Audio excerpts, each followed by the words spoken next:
Good evening, everybody, and welcome to Live from Coco's Cabinet, coming to you live here on Blast Radio and streaming live on my YouTube channel at Coco's Cabinet. Hello to my YouTube audience and hello to my Blast Radio listeners. It is wonderful to have you here. And to kick things off, I did actually want to acknowledge exactly how wonderful it is to kind of have this show and have this audience. The other night on our sister show here on the network, Promptly, that I co-host with my wife, we had 4 listeners. And we received fan mail and our first tips as a station. And I have to admit, it was really thrilling to have an audience and to interact with people.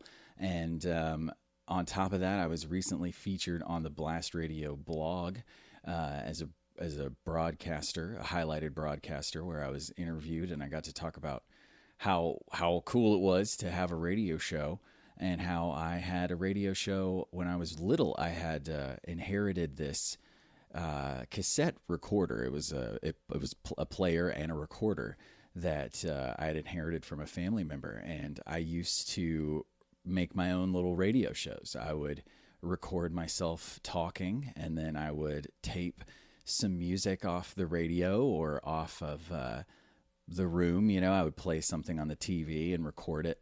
Kind of early sampling, you know, some very amateur attempts at sampling.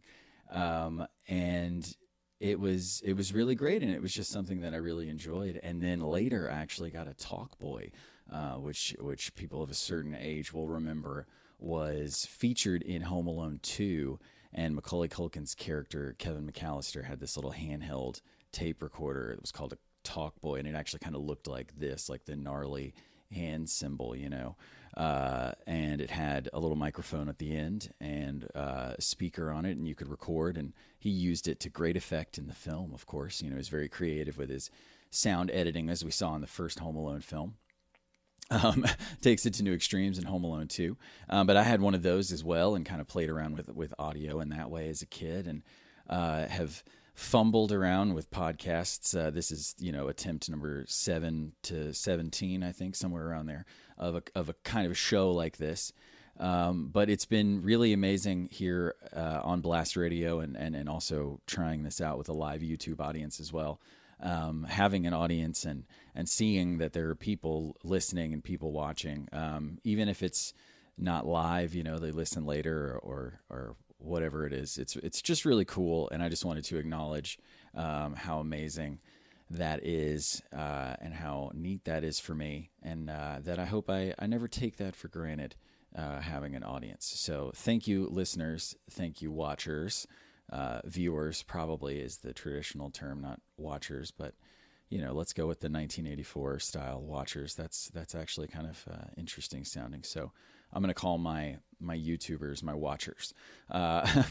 So again, a truly heartfelt thank you to all of you out there, from the bottom of my heart. So let's kick the show off as we usually do by taking a little trip. Breaking news from around the web.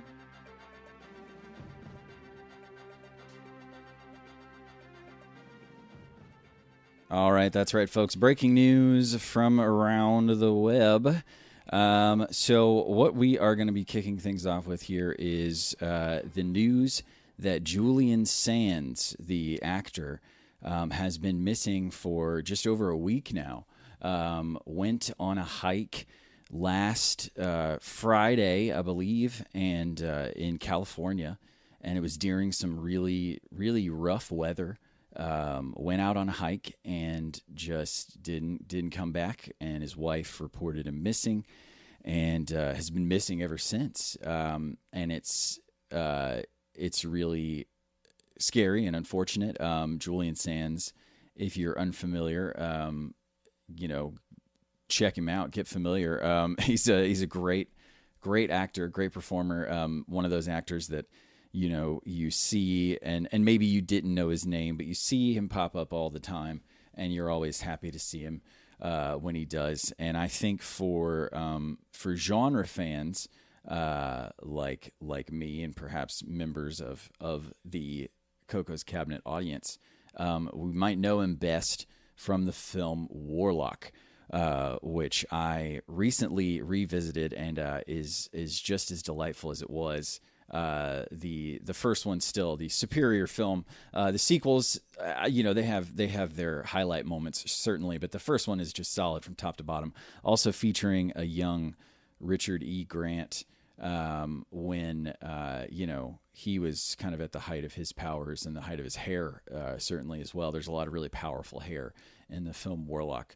But I truly hope that he turns up safe. The longer he's missing, the scarier it gets.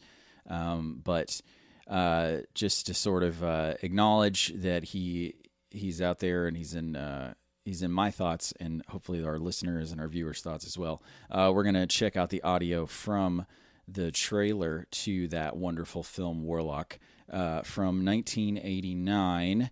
The trailer here from Warlock.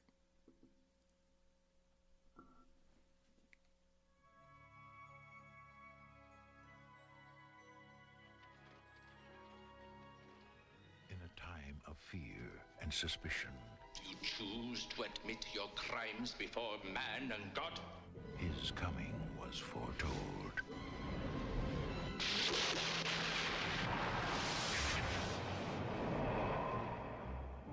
Now, he is here. You know the signs. You are bewitched.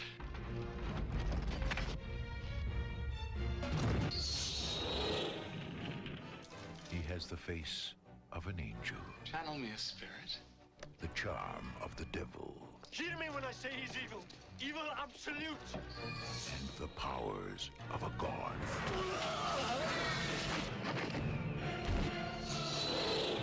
Satan also has one son.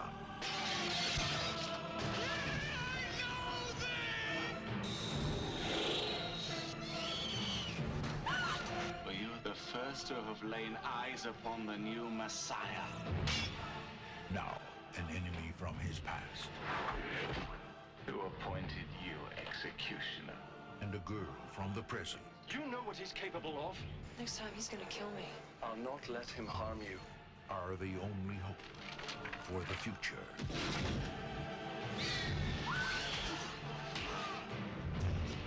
This is the terrifying adventure that could set the world on fire. Warlock.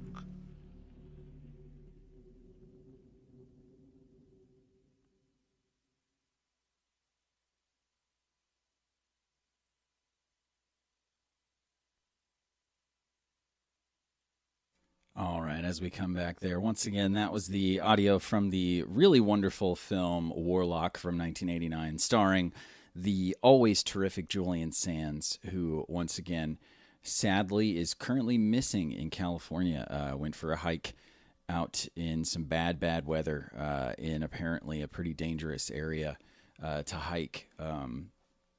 Just dangerous in terms of it takes a skilled hiker to navigate the area that he was hiking in on a good day.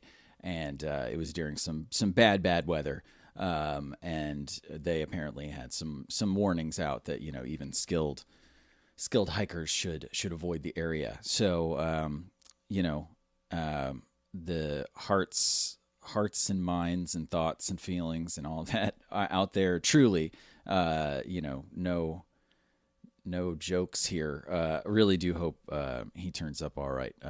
Great actor, and has continued to be a great actor throughout his career from those early 80s or late 80s there rather in Warlock. So let's move on from that fairly grim conversation to another grim area, but at least covered in a humorous way, which is going to be today's topic of choice in our next segment, which is... Now it's time for...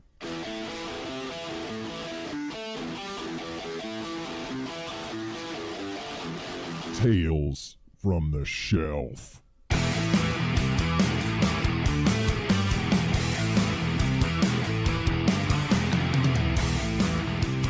That's right, folks. This is Tales from the Shelf, the part of the show where I share a piece of my physical media collection, which I am talking about on the radio. And for my YouTube audience, my watchers, as I am now referring to you, you can see behind me, I am surrounded by my physical media items that bring me such joy. And tonight's Tale from the Shelf is going to be focused on a brand new release of an old film on VHS from the always terrific Lunchmeat VHS, which you can find on Instagram. This is a wonderful independently ran company. They also do wonderful events out at the Mahoning Drive-In, but they always put out these really quality releases of classic films. And the film that they released is called Undertaker and His Pals. And I actually had never seen this movie or even heard of it until I saw this movie at a live recording of our local horror host, Dr. Gangrene's show, Dr. Gangrene's Sanitarium, which I had the good fortune of seeing live and in person, recorded in Nashville. It was around Halloween, and it was a really exciting experience. I got to do that with my buddy Jesse, who owns Danger Zone Video out in Mount Juliet, Tennessee, a wonderful physical media store that also brings you joy and carries Lunchmeat products as well. And Chauncey, my friend as well, another buddy of mine.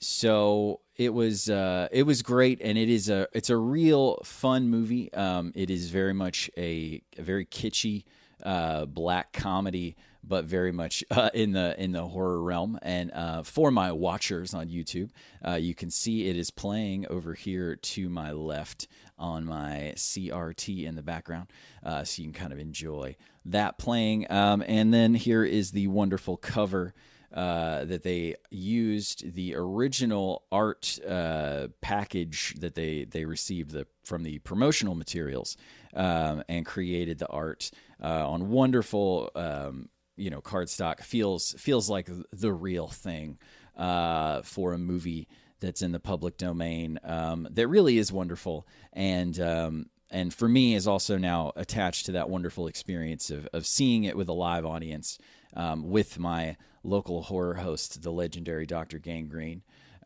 who I had the good fortune of interviewing a few years ago. And for those of you who are listening to this as a podcast in the future, for my future listeners, which you guys are existing in a different timeline from me right now, but when you listen to this, if you're listening to this as a podcast, you will find that interview with Dr. Gangrene at the end of this episode as a little bonus. So I have attached that onto the end of this episode as a podcast. And hey, there's an incentive for you if you are listening to this live on Blast Radio or watching me live on YouTube. You can check me out tomorrow on your favorite podcast provider, live from Coco's Cabinet, the podcast, which will have the little bonus of the wonderful interview with Dr. Gangrene that I had the good fortune of conducting just about 2 years ago now. So today's Tale from the Shelf is that wonderful VHS release of Undertaker and His Pals, released by Lunchmeat VHS. You can find your own copy via the link in my Instagram, which I will post this evening at Coco's Cabinet of Curiosities. You can find that in the show notes here on the YouTube video underneath the box where my head appears. And for my Blast Radio listeners, you will check out Twitter at Coco's Cabinet for a link to the Lunchmeat release of Undertaker and His Pals. Highly recommended, lovingly created. The packaging is wonderful, all the way down to the detail of the reflective Lunchmeat stickers at the bottom to make sure you don't remove those, that warning label. So it's truly a delight and a really wonderful film. So please enjoy the trailer for the 1966 horror black comedy kitsch classic, The Undertaker and His Pals.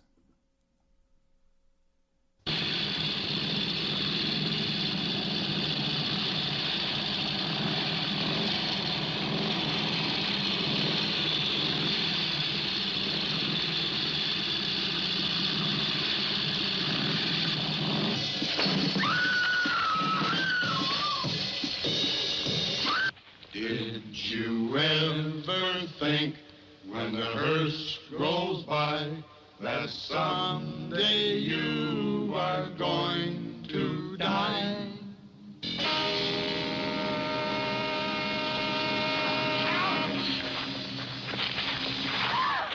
Ladies and gentlemen, as producer of this film, I would like to make the following statement. This motion picture is a vicious expose of a part of the young generation, that sick generation who must ravage and plunder for their kicks. Scenes of such brutal honesty will be shown on this screen that we strongly recommend that impressionable young people, or those people of any age, who are upset or affected by scalpel slashing, arm twisting, axe hacking motorcycle maniacs, now close their eyes for the remainder of this coming attraction, and further recommend these people do not attend any showing of this film. Thank you.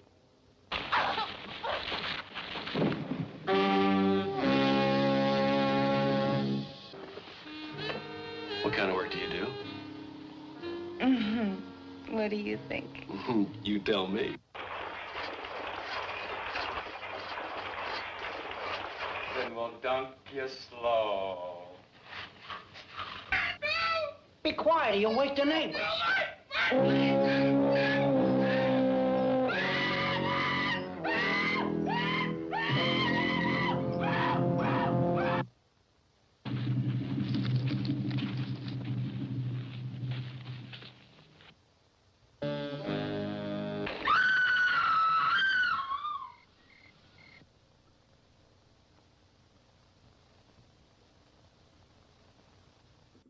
All right, that is the audio for the trailer for the 1966 film Undertaker and His Pals, the black comedy horror kitsch classic that I had the pleasure of seeing live with Dr. Gangrene, the legendary horror host here from Nashville, Tennessee. For my YouTube watchers, you can see a little sneak peek of it here playing over my shoulder. A little bit over there, that hazy CRT in the background. You can see for my listeners there, you got to enjoy the audio from that trailer.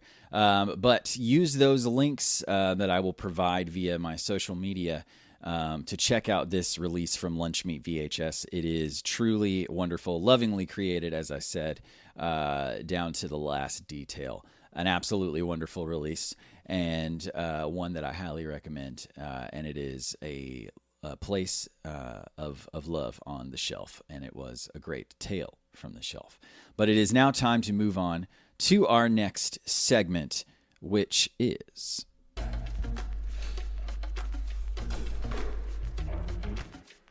Found Sounds.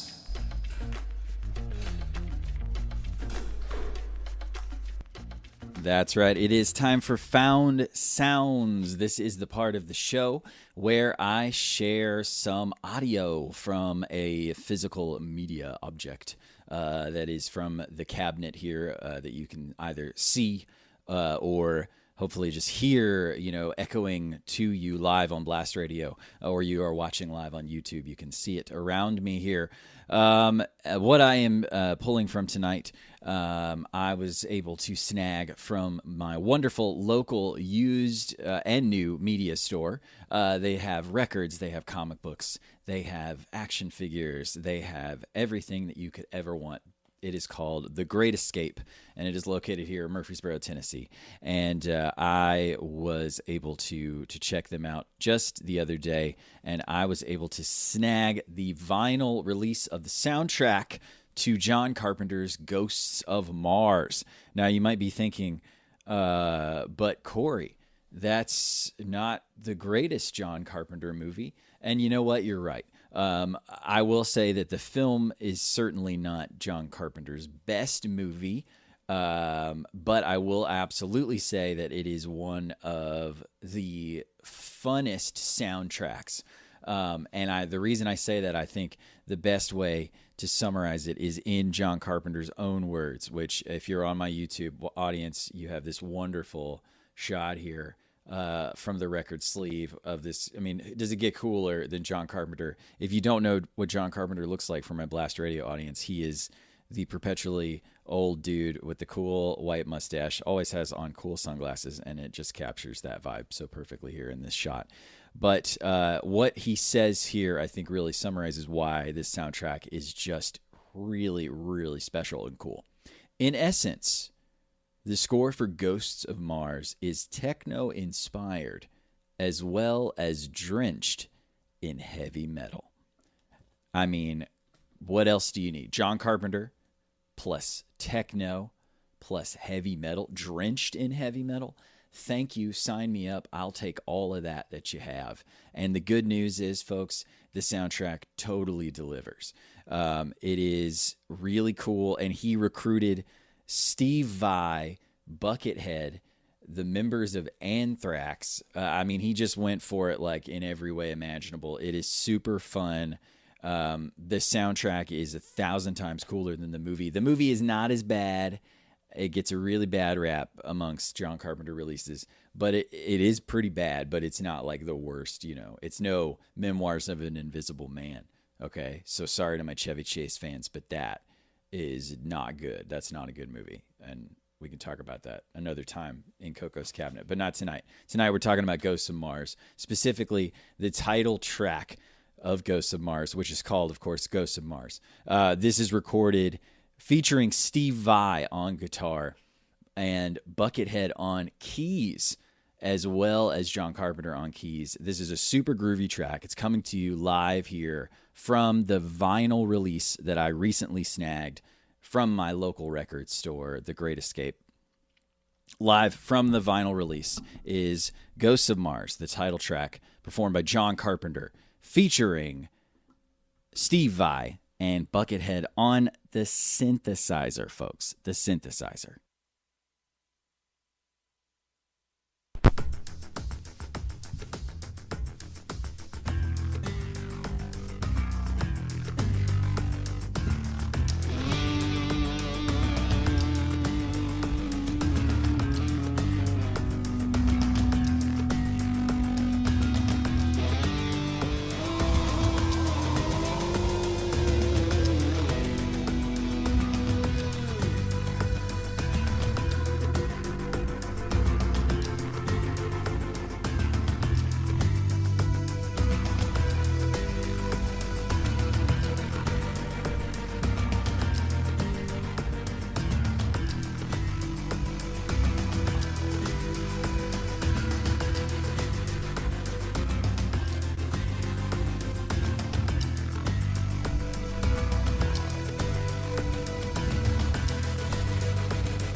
All right, folks, that was the title track from John Carpenter's Ghosts of Mars soundtrack. So I definitely got a little overexcited there about my buckets, and I'll explain.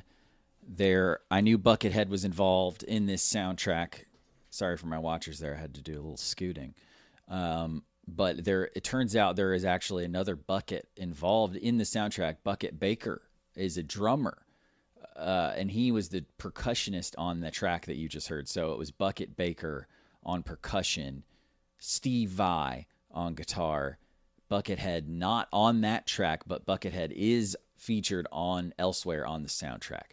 So if you enjoyed that track, I strongly encourage you to seek out the soundtrack, particularly this wonderful vinyl release that you can pick up at your local record store or via your favorite online retailer. And I highly suggest that you do exactly that. It's a really terrific soundtrack for a movie that isn't super great, but I think because of the movie's bad reputation, the soundtrack also sort of got second string.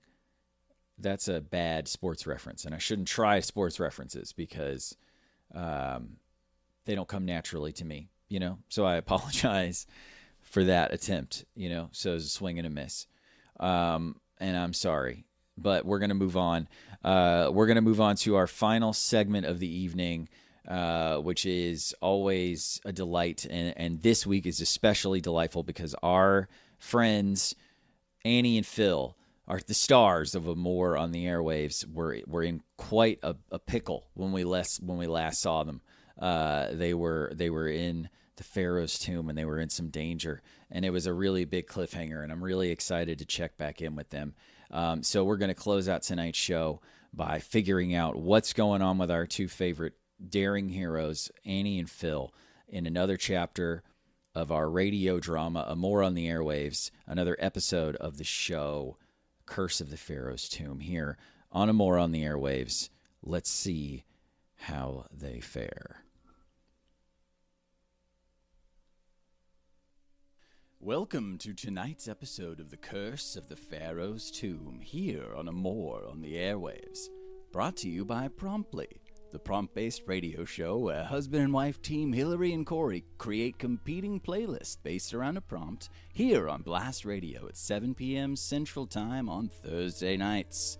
When we last left Annie and Phil, they had just entered the Pharaoh's tomb. Excited by the discovery of bountiful riches and precious archaeological artifacts, the pair barely got to celebrate the momentous discovery before they were interrupted by a mysterious figure. Will our two darling heroes survive, or are they about to meet the curse of the Pharaoh's tomb? Phil, someone's coming. Don't worry, I'll protect you. Trespassers, how dare ye breach my eternal tomb? He who hath dared to disturb my slumber hath wrought my vengeance upon thee. Annie, did you hear that? Phil, of course I did, you idiot. It's the Pharaoh. The curse is real. Intruders beware, lest ye experience the full wrath of my unholy power. My curse is real. Begone! Annie? Phil, don't be ridiculous. There's no way that's the ghost of a pharaoh. It's a fake. Somebody's just trying to scare us off, and tonight he's gonna find out that girls from Kansas know how to protect themselves. A shotgun? Where did that even come from? Who are you, Annie? Get out and face us, Pharaoh. But oh, lest ye beware, I have a shotgun. Lest ye beware indeed. Will Annie fill the Pharaoh full of lead? Is Phil going to remain perpetually confused for the rest of his life? Where did Annie get that shotgun? Tune in next week to find out these answers and more on the next thrilling chapter of The Curse of the Pharaoh's Tomb, here on Amor on the Airwaves.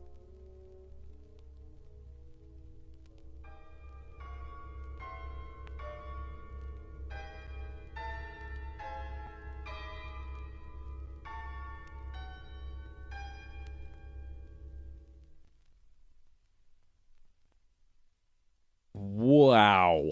What an exciting chapter of Amor on the Airwaves that was. I think that was the most thrilling chapter yet. What is going on with Annie? I thought she had much stronger beliefs about firearm possession, but she was just out there with that shotgun. I can't wait to find out what happens next week with that gun and with that pharaoh. What's going on with the way that pharaoh is speaking?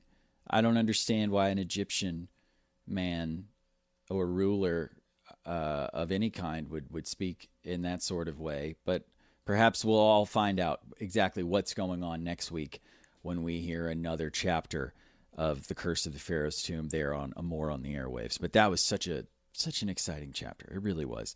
Well, folks, I want to close the show once again by thanking you, the listeners, the watchers.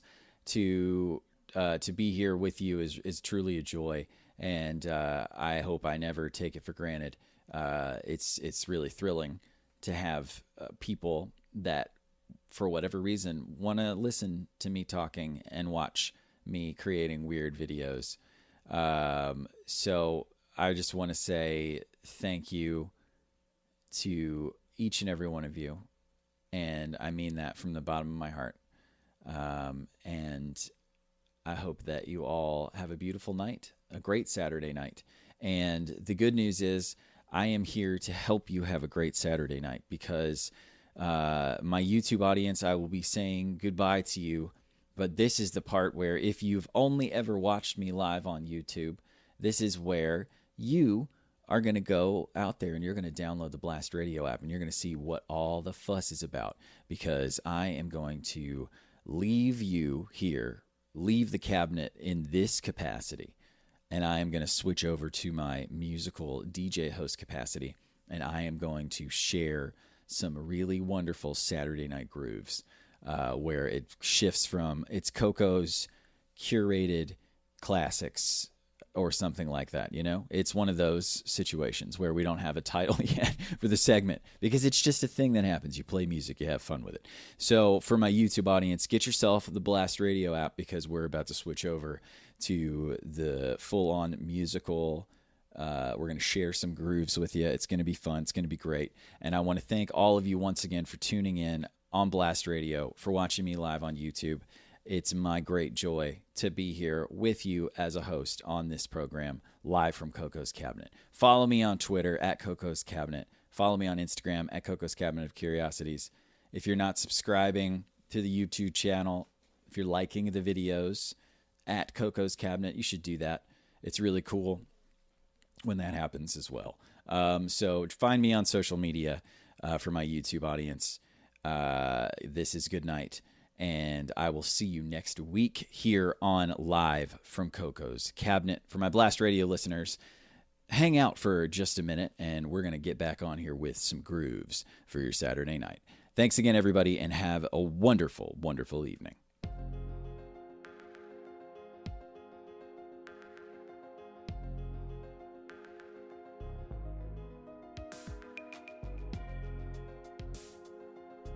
All right, mutants.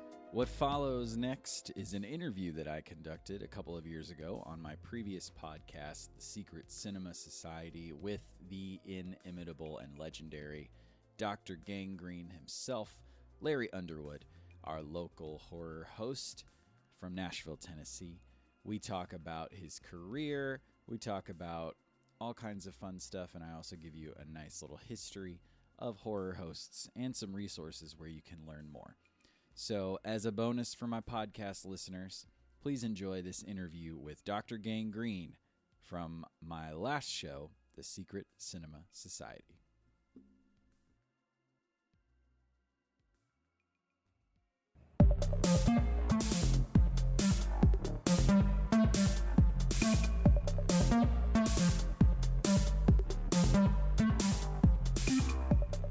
So many members of the Secret Cinema Society developed their love for movies at a very young age. we can often trace back our relationship with film to an impactful moment from our childhoods. For many members of a certain age, that love continued to grow and mature through frequent visits to the video store. However, there are those who first encountered movies on their televisions at home via public access channels. An even luckier few were guided through that experience by one of the many demented denizens of the world of horror hosts. In the late 50s, Screen Gems released a package of 52 classic Universal horror films to local public access channels across the country under the title Shock. In order to add some zest to their broadcast, the idea was put forward that these films could be presented by a spooky individual, and many of these early programs adopted the name Shock Theater. In these early days, legends like Vampira and Zachary laid the foundation for horror hosts of the future. Over the next several years, a new package of films called Creature Features emerged, and horror hosts began to pop up in cities all around the country. This boom in popularity birthed well-known figures like Ghoulardi, Svengoolie, Chili Billy, Count Gore Duvall, and the Ghoul. Here in Nashville, we had the legendary Dr. Lucifer in the late 50s, and Sir Cecil Creep through the early 70s. These hosts had an impact on many impressionable young viewers and created lifelong fans of horror films. One of those individuals is our guest today, Larry Underwood, a.k.a. Dr. Gangrene. Larry has been carrying on the tradition of the late-night horror host here in Tennessee for over 20 years. Unfortunately, due to a scheduling conflict, my co-host Zach was not able to be a part of this interview.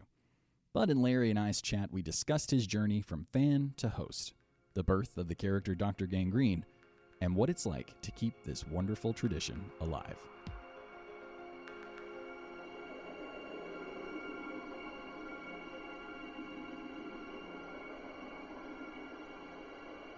So the horror host subculture has a very rich history of these wildly creative people creating memorable characters. But in your opinion, what is a horror host? I think a horror host is sort of your guide to the evening's entertainment. You know, the guy that or gal that introduces you to what's coming and sort of presents it in a humorous, although sometimes not so humorous, but kind of, you know, a lot of these shows when they were first put on TV just weren't that great, and they needed these packages. Either the films were shorter or they just were not, you know, there were some of the slower B40s kind of stuff. And the hosts were created as a way to give more entertainment value to this shock package of films. And that's what it all grew out of. It's sort of an extension of the radio hosts that did the same thing. The radio shows, Lights Out and that kind of thing, where you had audio hosts. Well, now this was taken to the new medium of television, and you had all these, like you said, wildly creative folks who created these characters and were encouraged to create these characters to give each city its own local flavor. And it sort of took off from there. Yeah, and it's interesting that you mentioned that each city really does have its own unique cast of characters. We've got our famous Dr. Lucifer and, of course, Sir Cecil Creep. So how did you go about creating this Dr. Gangrene character? Was it inspired in part by other hosts, or was this all just from your mind? Well, when I decided to do it, to do the show, it was kind of twofold. I work in a hospital for my day job. This was 1999, 98, 99 when I first started thinking about it. And then the first show aired in 99. The TV show ER was super popular at the time. And there's a character on ER who is played by, called Dr. Green. And he's played by Anthony Edwards. Right. And I was getting stopped by people all the time and told, you look like that guy from ER, Dr. Green. So Dr. Gangrene is sort of a play on words of Dr. Green, because I was already getting stopped all the time. And then once I kind of landed on this medical professional, this medical mad doctor that I wanted to do, then I started reaching out to friends of mine who were researchers over at Vanderbilt and stuff. And they started giving me some lab equipment as far as like, hey, here's a test tube, here's a beaker, you know, that kind of thing. And so it kind of grew out of that. I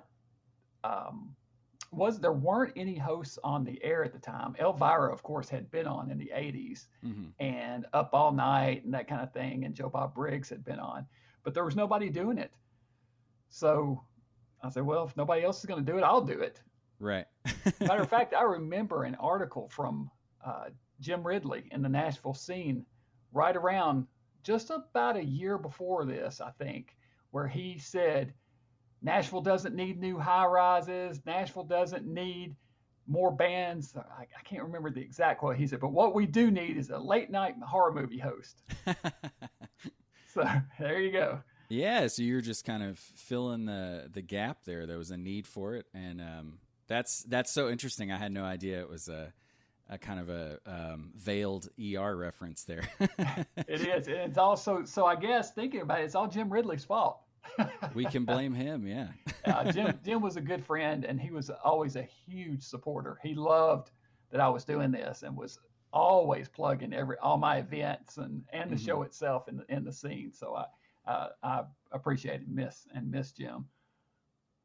So let's talk about those first days there. So it sounds like we've touched on what was making you feel like this was something that Nashville needed. But how did you actually go about creating this show and getting yourself on the air? Well, I had moved to Hendersonville recently, and I met a guy who had a cable access TV show. That show was called The Static Show. The guy's name's Jack Wood. He had this character named Stanley Static, just this kind of crazy show. And we landed on it on cable access and thought it was pretty cool. And then I met the guy, and it turned out he lived just a couple of blocks away from me, right here. Just I could walk to his house.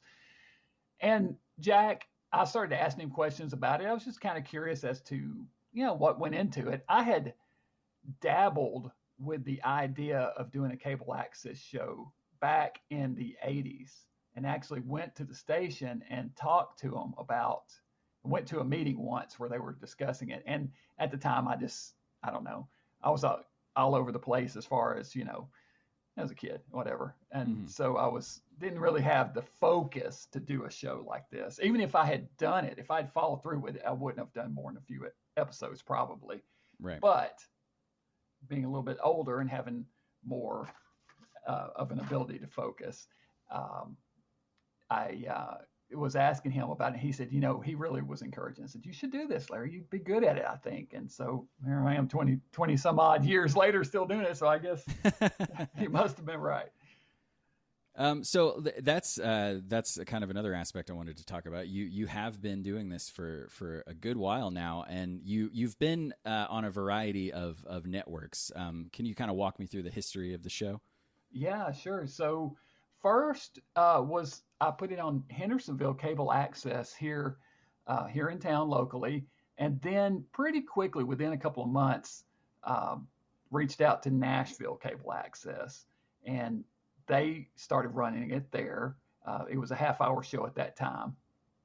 And then somewhere along the line, I had a couple of access shows in other cities that reached out and said, hey, could we run your show here too? So I started actually mailing the show out to a handful of cities around town, Greenville, Massachusetts, and Atlanta, Georgia, and just different ones would run it, which was kind of cool, to get requests from out of town from folks. And then somewhere, I think it was about 2004. Well, let me back up. Actually, before that, I put it on sometime in the early 2000s. I put the show on leased television. So I bought airtime on the UPN really early morning, like 2 or 3 in the morning on UPN, and did that for a few months. And then, it's been so long now, it's kind of hard to remember the exact, right. But at any rate, at some point I moved it over to the CW, got the show over there, and they gave me a really great time slot and were providing a movie package, provided movies, the whole thing. So we moved the show to a 2-hour time slot from the half-hour show that I was doing before.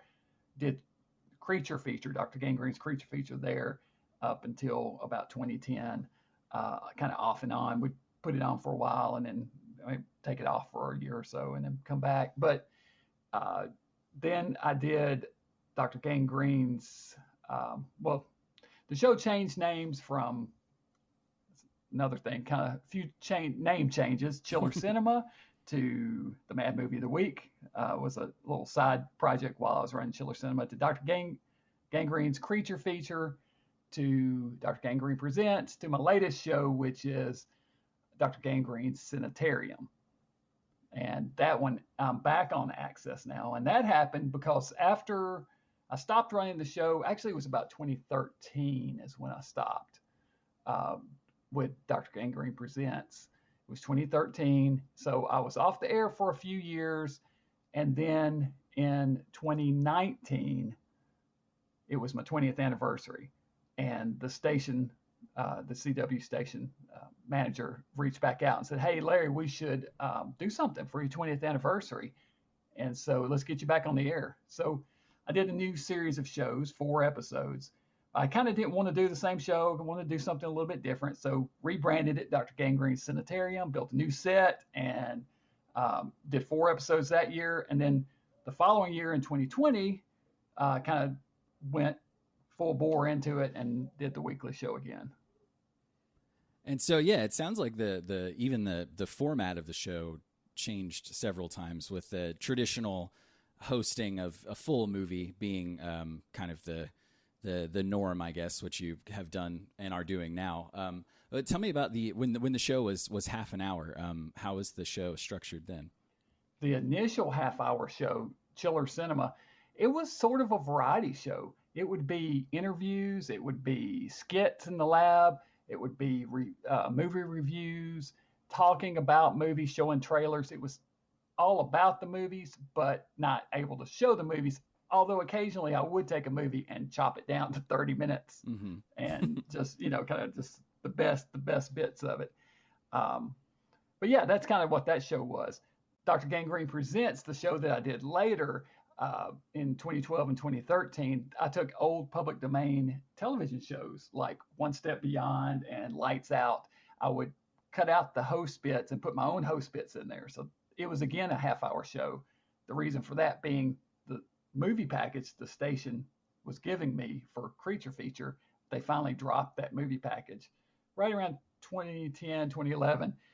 So if I was going to stay on the air, I had to find new content. And so that was the easiest way. I mean, I could have gone with public domain feature films like I'm doing now, but we just decided to try that and do the half-hour show for a little while there. So a couple of different formats with that. Now, that original, or that Creature Feature package that you're talking about, is that the original package that kind of started all of this back in the late 50s? No, this was leased access, this was what they call cash titles. So it was just all over the place, the content. It was stuff like Total Recall with Arnold Schwarzenegger and Piranha, the Roger Corman version of Piranha, Future Force and Future Zone with David Carradine, Phoenix the Warrior, and Aerobicide. I mean, it was a lot of B movies, but that stuff's honestly a lot of fun to host. Oh yeah, for sure. I mean, and we kind of touched on this briefly, but the whole phenomenon of this horror host subculture was really born from that original package that Screen Gems was trying to sell. And then I don't know, did you ever get a chance to work with that original package? Is that something that was still around, or I just kind of know it as it's, it's at this point kind of legendary, I think. Yeah, no, I haven't gotten to show that stuff. I know Svengooli's showing all that Universal material. There was a point of time at one point where they called the program director over at the CW and said, "Hey, we've got Universal. Said, hey, we've got this package of films. Do you think you guys would be interested in running it?" And he said, "Hey, do you want to host the Universal stuff?" And I was like, "Heck yeah, let's do it." But it all kind of fell apart when they were talking to the salesman about going out and rounding up sponsors and all that. And I don't know. At some point, the deal fell apart. And I wish it had not. I wish it had worked out, because I would love to have hosted, Tarantula and the Creature from the Black Lagoon. It would have been a dream to do that stuff. Yeah. It's so with those original hosts coming out of the late 50s, we've got Vampira and Zachary, and then later with the original Svengoolie. The subculture has a varied and rich history. So how does it feel to be a part of that amazing history? Oh, it's great. That was always something that I wanted to do, was to keep that legacy moving forward, to be Nashville's new guy, so to speak, and continue that tradition that locally Sir Cecil Creep and Dr. Lucifer had laid that foundation for. Mm-hmm. It's interesting. Obviously the initial birth of this culture was from public access, and that's where it thrived over the years. And then as that sort of faded, I think you probably saw a real dip in the horror hosts as well. So how we talked a lot about the kind of the changing world of entertainment and how we consume media on this episode. And how does a horror host who's kind of born from the world of public access TV survive in a modern digital world? Well, me personally, the good thing about cable access now that I've come back there, and the reason for that is that Cameron McCaslin, who is was my director, the director of my show when I was the latter half of the Creature feature run, and then into the Dr. Gangrene Presents. He's a good friend of mine. He is sort of taken over as the program director over there. And so he's sort of running the station at this point. So he said, hey, you should come back over here. We've got this new station, and, we can run your stuff on Saturday night. We'll give you a great time slot. And not only that, but it's simulcast onto the internet on our Roku channel, as well as our website.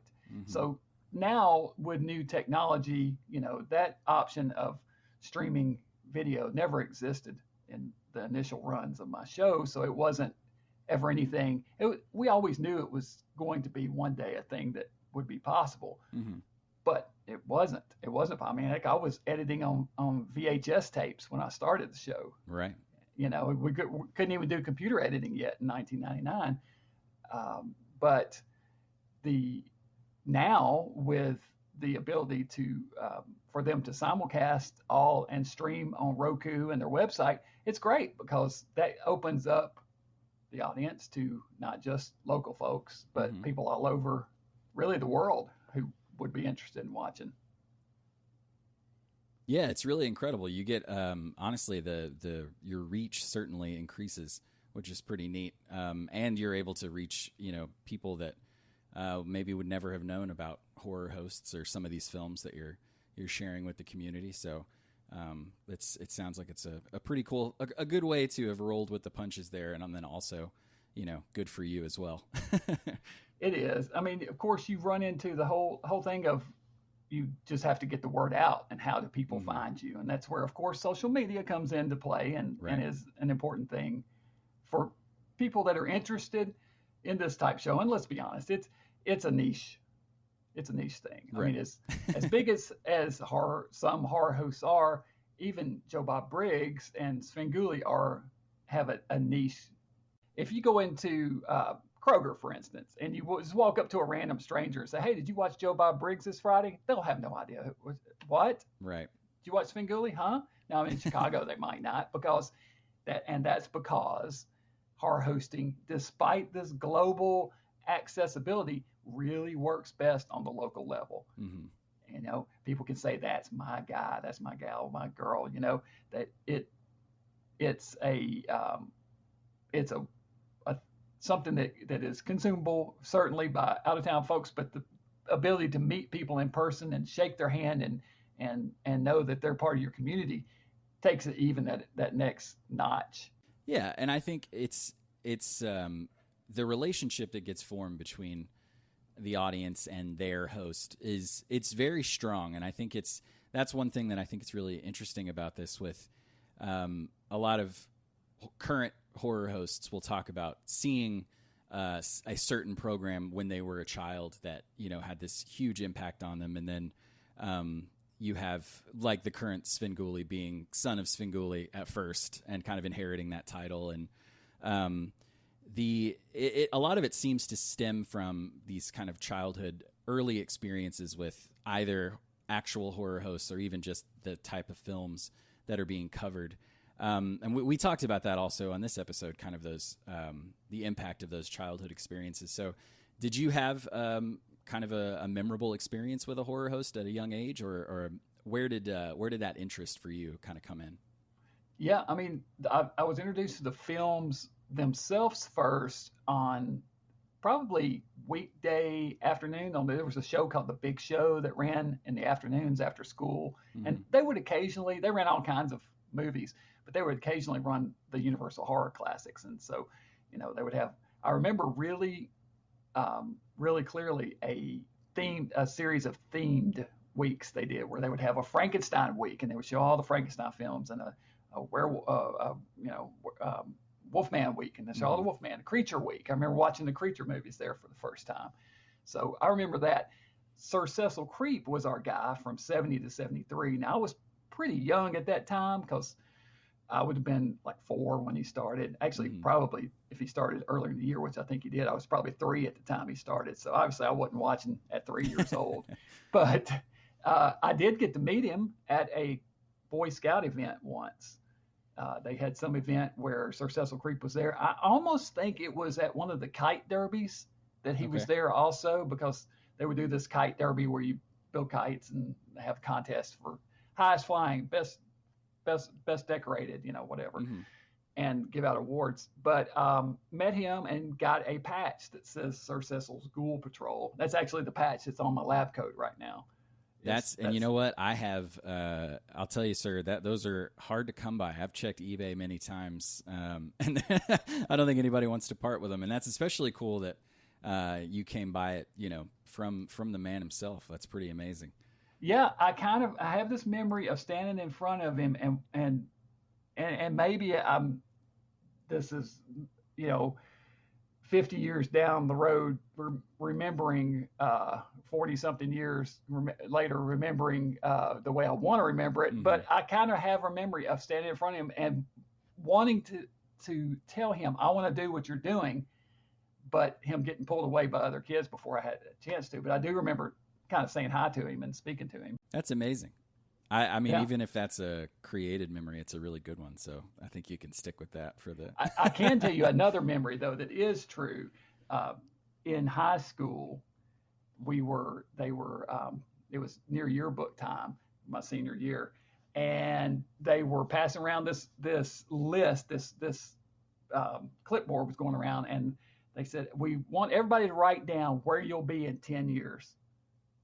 And so I started to write, I'm going to do a TV show like Sir Cecil Creeps. I didn't know the term horror host at the time. I started to write that, but my buddy James Slagle, who sat right next to me, goes, man, you can't write that. You'll never get any chicks with that. That's nerdy. So I changed it to something, you know, I wrote was, I don't even know what I'm doing tonight. So the heck if I know. Oh, wow. Yeah, that's nice. That's cool. That's cool. You know, yeah. So, I love it. Yeah, there you go. So it was in my head at some point, for sure, early. That's great. And it seems like the community of hosts all have really. It seems like you guys kind of one another. I'm sure you see each other at conventions and things like that. But how active are you or how active is that community, I guess, in terms of communication, gatherings? How often do you guys kind of talk about what's going on in your cities? You know, when I first started, I started blind and didn't know anybody. And within probably the first 3 or 4 months, about 3 months in, 4 months in, Count Gore Duvall reached out to me and said he found my website. He said, hey, I didn't know anybody else was doing this. This is, I thought there were just a couple of us. So, hey, nice to meet you, and introduced himself. And then he started a Yahoo group, and a group of horror hosts all got together there and started talking business, use it as a place to talk shop on the Yahoo message groups. And then out of that was born something called the Horror Host Underground, which was a group of like-minded folks. And at the beginning, it was myself and Halloween Jack and Count Gordeval and A. Ghastly Ghoul. We all got together and started networking with one another and sharing resources as to where other cable access stations outside of your town that might be interested, sharing resources, swapping tapes with one another, just became a little support system for Horror Host. Nowadays, I am still in touch with those guys somewhat, but I honestly don't speak with as many of them as I used to. I kind of got out of most of the Horror Host groups online now, just because I'm so busy with doing my own stuff, and just so focused on that. But I do know that a lot of those guys are very much very active, like you said, and very supportive of one another. And I'm always try to be supportive anytime a host reaches out and asks me, how do I get started, or what advice would you give? I always try to give some advice if I can, Yeah, and I feel like I've always found with the horror movie community and sci-fi movie community, it's always such a inclusive and supportive group of people. From the smallest scale of having a conversation with someone about a horror film to going to these conventions and just getting to share in that shared joy that we all have, and it just seems like the host community, as curators of this content, that it extends to that as well, which is, it's really good to hear that it's such a nice community and inclusive community. It is. And, just like any small, again, niche of fandom, there tends from time to time to be a little infighting and bickering amongst themselves. But I think you get that with any group. And, I don't think there's any group of fandom that all just gets along and all the time and is happy with each other's opinions. And right. And that's sort of another reason why I just sort of focus on my own thing, because I'm just not interested in that, Right. So. And so you did mention being busy with your own thing, and of course you have your show. But outside of that, you have a regular column in Scary Monsters magazine, and I know that you also keep up with your blog on your website pretty frequently.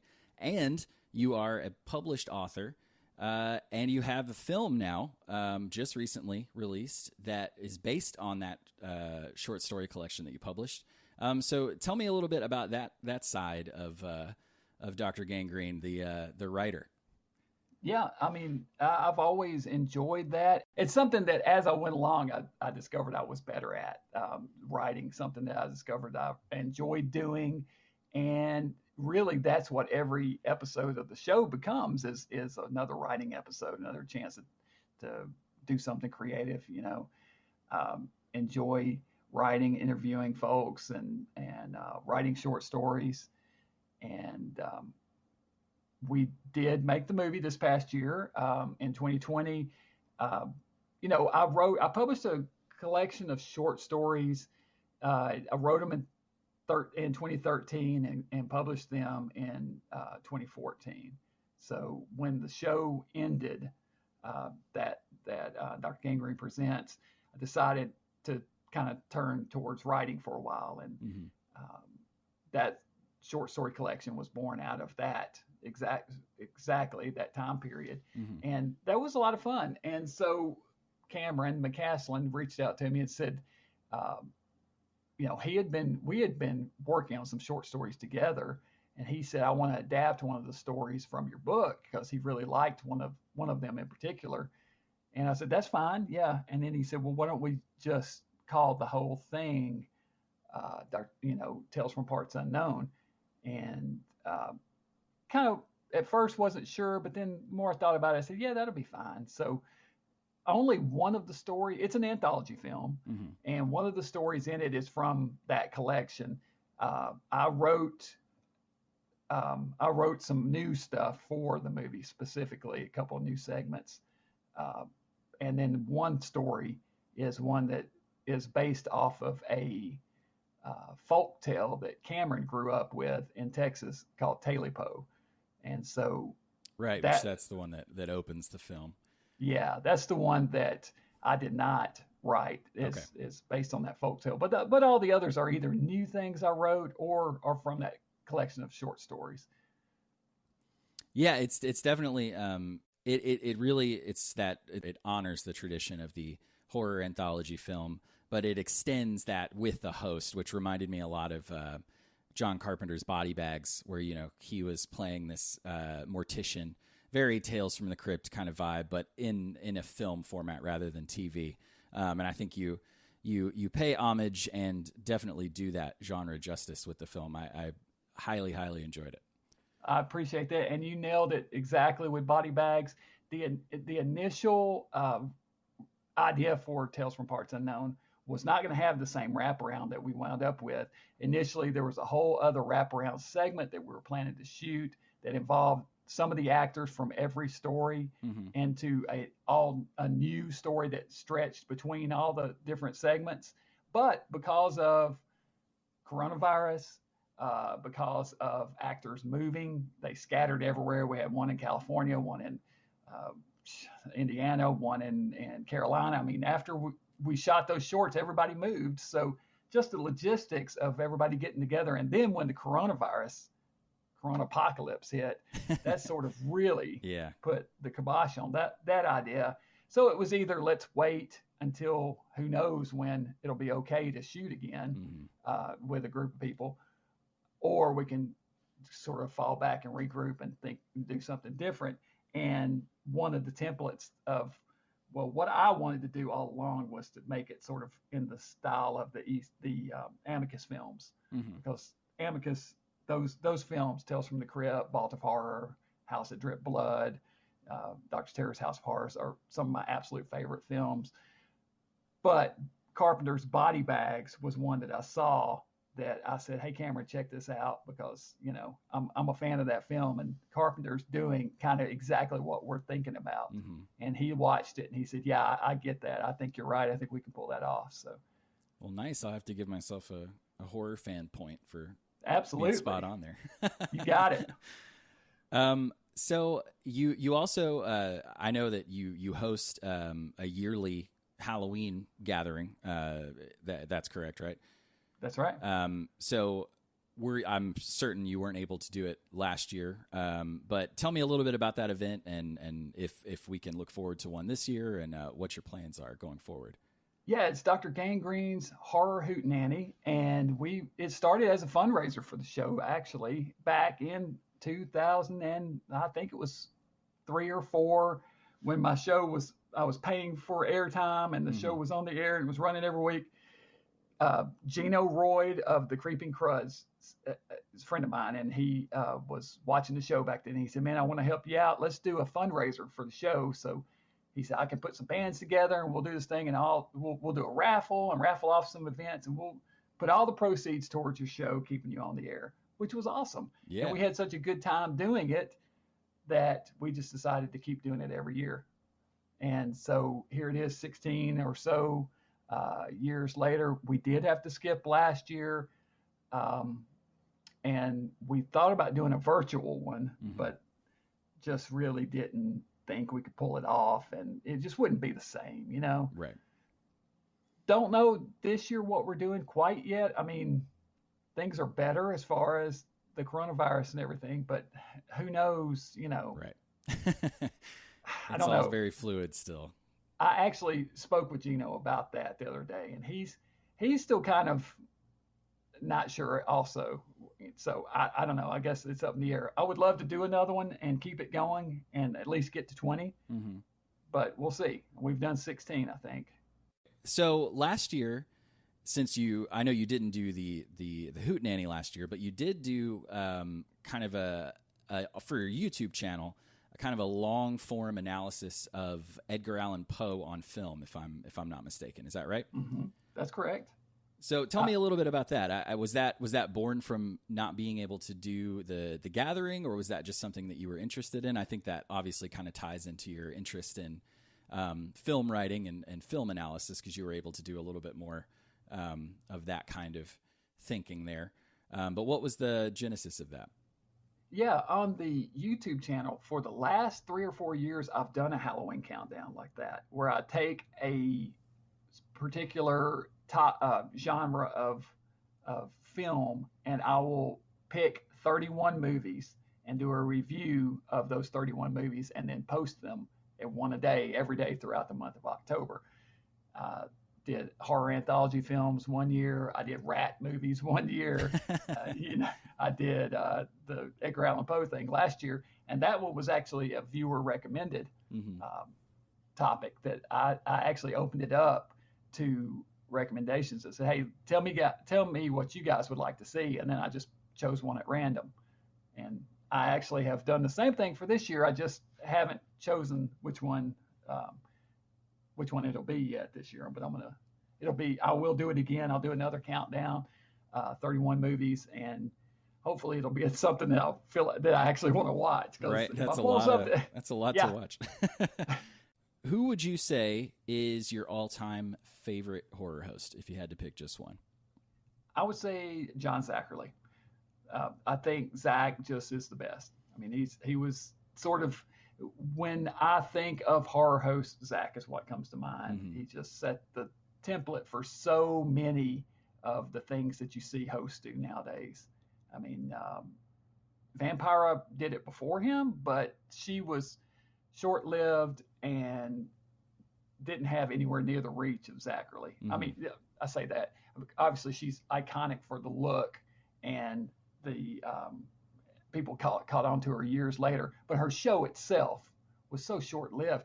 Whereas Zachary, he became this huge hit as Roland, and then he moved to New York and became Zachary, and probably being in New York City had a big, part to play in why he was so caught on so big nationally. But he had, records and wrote and short story collections that he wrote, and records that he had top 10 hits, just amazing. He hosted American Bandstand one time. He had his own dance thing that he show that he hosted. He hosted kid cartoons at one time.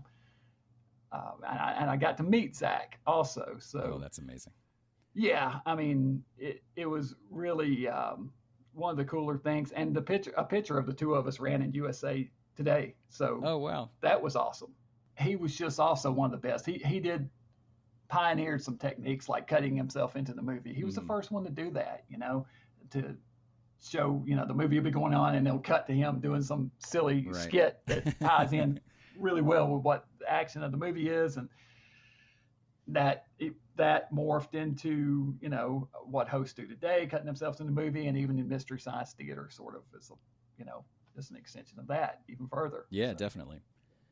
So you mentioned earlier that you will often give advice to folks who will ask you, what do I do if I want to become a horror host? So if any of our listeners have that desire in them, what advice would you give someone who wanted to become a horror host? I do get asked about this a lot, and I always tell them, I say, listen, there's a wide variety of types of hosts. You've got costume hosts, you've got non-costume hosts, you've got serious hosts, you've got hosts that joke, you've got people like Joe Bob that just rattle off facts, and then just listen to Joe Bob talk is amazing. He's like an encyclopedic book on films, just like John Stanley and Bob Wilkins were before him. He's an extension of that type host. So what I tell them is, think about what you like in a show and what you would want to watch. What kind of show do you want to, if you went and turned the TV on and a show was coming on, what would you want to see? And then make that show. Because if you make the kind of show you would want to watch, you'll be happy with the end product, and that energy, that contentment will show through in the audience will catch it. They'll see it. Whereas, if you're making something you don't like, it's not going to be any good.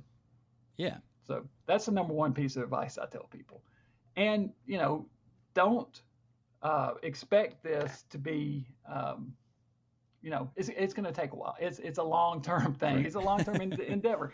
When I started my show, it was a year before I heard any feedback at all, an entire year. Wow. It was like screaming into a void.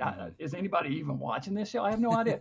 And then slowly the emails started, or letters started coming in. It was before emails, but yeah, I guess it was not before. But anyway, I started getting contacted through the station or through letters from folks after about a year. So it just takes time. Yeah, Be patient. It's not going to happen overnight. Yeah. All right. Well, I think we'll end here with you're our first guest, first of all. So thank you so much for our inaugural guest. But we're planning on asking our guests the same questions, over the course of the episodes, so fans can kind of look forward to. I say that with the hope of I could also be screaming into the void here and that no one ever hears the show. But it takes time. Be patient. Yes, there you go. So one of the questions that would be fun for our listeners to hear from you would be top 3 favorite films, and that is also one of the most difficult questions. So if you would like to limit it to the world of Dr. Gangrene, that is certainly all right. Whatever helps you kind of give our viewers 3 recommendations straight from Dr. Gangrene. Okay, so you did not limit this to horror movies. You just said right. movies, No. Right? Doesn't have to be horror, no. Okay. Well, I'm just going to rattle 3 off the top of my head. I love and have been recently rewatching sort of on loop for some reason, The French Connection. Okay. I yeah. absolutely love that film. I'm a kind of the 1970s film fan, so a lot of the films of the 70s just really resonate with me. And to me, they absolutely got Best Picture right that year. I believe it was 73. It won Best Picture, Best Director, it won like 5 Oscars or something. But it's just a fantastic film. I love films set in New York City also. New York from the 1970s especially. It's got that dangerous, seedy feel to it. It's not New York like it is now, Driller, killer. Yeah, exactly. That New York, yeah. Yeah, exactly. And it's before cell phones, so you still got, a danger when someone's out in the world. And, nowadays you just pick up your cell phone. It's ruined movies. Cell phones ruin movies. So that's a whole other topic. Right. Okay, so we'll go with that. Let's say, for some reason, Theater of Blood's coming to mind with Vincent Price, another 70s film. Okay. I love Theater of Blood. That's a great movie. And then let's do something old. We'll say Curse of the Demon. I love another horror movie, Curse of the Demon. 1950s, black and white. It's on Shudder. I just saw it today that it's on Shudder now. Oh, which nice. is probably why it came to my mind. Dana Andrews stars. It's got that classic ending that was added where you actually get to see the demon, added by the studio, but I love it. I think Dana hated it. I know, some of the writer hated it. Some of the purists probably hated it. But it's a great film. I got to host that at a drive-in back, 2003, 2002. The owner of the Franklin Drive-In let me pick which movie we were going to show. So I picked Curse of the Demon. And for Halloween one year, we showed it up there at the Franklin Drive-In. And that's awesome. That was a blast. So lastly, I just, I want to thank you so much for agreeing to do this. And as I mentioned before, it's our first episode, first interview. My co-host couldn't be here, Zach, but he's here in spirit. And he wanted to make sure to say hello and thank you as well. This has really just been a pleasure and an honor to speak with you. Well, I really appreciate you inviting me. It's been my honor to be your first guest. I definitely feel honored, and it was a lot of fun. Thank you.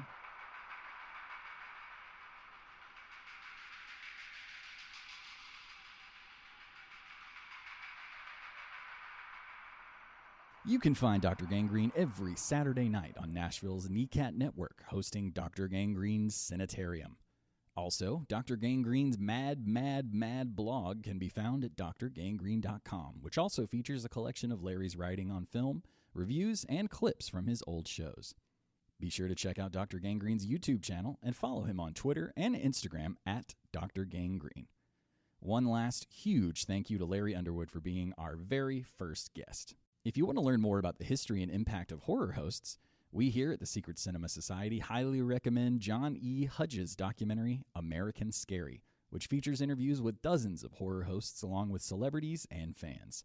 These interviews can be found in their unedited form in Michael Monaghan's companion book of the same name.